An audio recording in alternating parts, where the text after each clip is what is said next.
নাগরিক প্রতিদিনের অডিও নিউজে স্বাগত। দিনের শীর্ষ খবরগুলো জানিয়ে দিচ্ছি আমি সঞ্জিদা আফরিন সোনিয়া।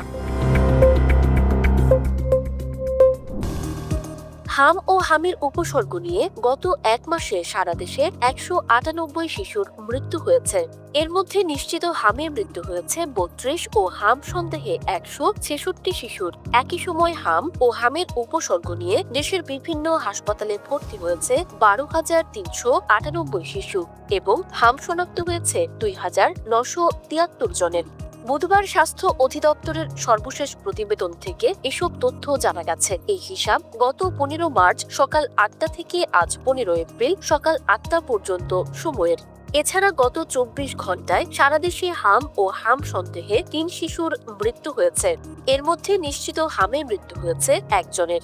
এ সময় নতুন করে হামে আক্রান্ত হয়েছে 76 শিশু। আন্তর্জাতিক অংশীজনদের কাছে জ্বালানি সংকট মোকাবিলায় বাংলাদেশের জন্য $2 বিলিয়ন প্রয়োজনীয়তার কথা জানিয়েছেন প্রধানমন্ত্রী তারেক রহমান। বুধবার এক অনলাইন সম্মেলনে অংশ নিয়ে এই তথ্য জানান তিনি।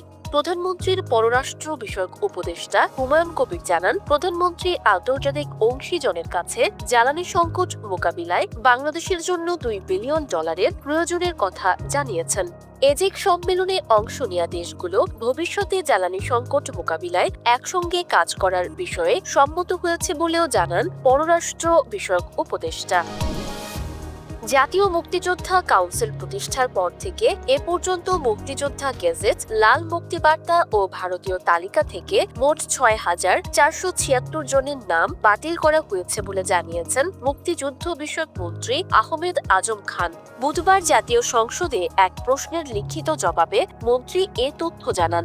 মুক্তিযুদ্ধ বিষয়ক মন্ত্রী জানান, প্রকৃত মুক্তিযোদ্ধা নয় এমন ব্যক্তিদের শনাক্ত করার কাজ একটি চলমান প্রক্রিয়া। সুনির্দিষ্ট অভিযোগের ভিত্তিতে প্রয়োজনীয় তদন্ত করে ব্যবস্থা নেওয়া হচ্ছে। তিনি বলেন, অনেক অমুক্তিযোদ্ধা ভুল তথ্য দিয়ে ভারতের তালিকায় নাম লিখিয়েছিলেন। এখন যাচাই বাছাইয়ের মাধ্যমে তাদের বিরুদ্ধে কঠোর সিদ্ধান্ত নেওয়া হচ্ছে।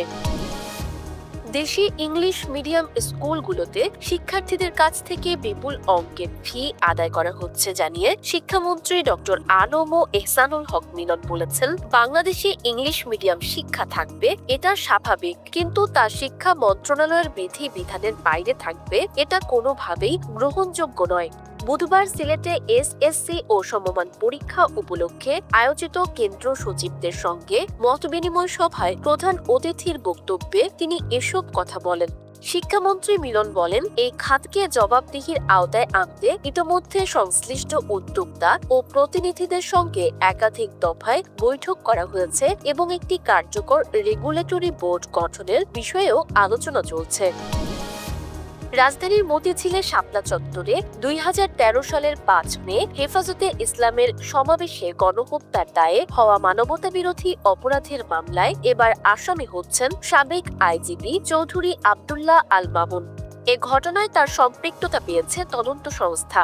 বুধবার এ তথ্য নিশ্চিত করেছেন আন্তর্জাতিক অপরাধ ট্রাইব্যুনালের চিফ প্রসিকিউটর আমিনুল ইসলাম।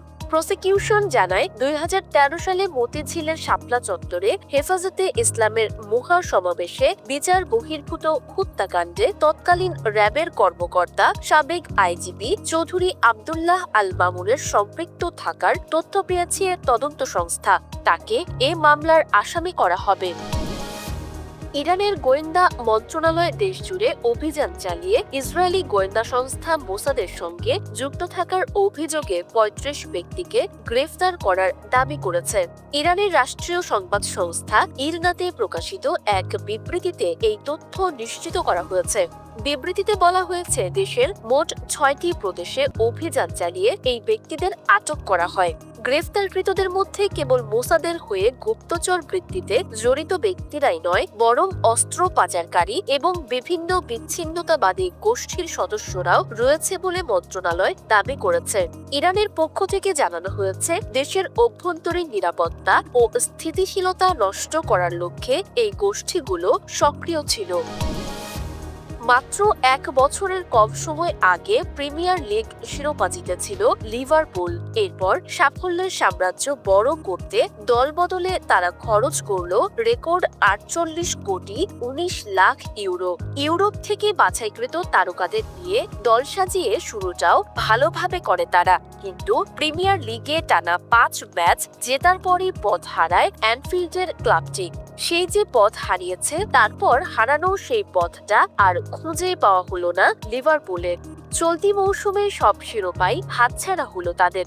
সর্বশেষ গতকাল রাতে চ্যাম্পিয়ন্স লিগ কোয়ার্টার ফাইনাল ফিরতি লেগে ঘরের মাঠে পিএসজির কাছে ২-০ গোলে হারে লিভারপুল। ২ লেগ মিলিয়ে ৪-০ গোলের হারে বিদায় নিয়েছে অ্যানফিল্ডের ক্লাবটি। এই ছিল আজকের শীর্ষ খবরগুলো। প্রতিদিনের অডিও নিউজ শুনুন আমাদের ওয়েবসাইট, ইউটিউব চ্যানেল ও ফেসবুক পেজে।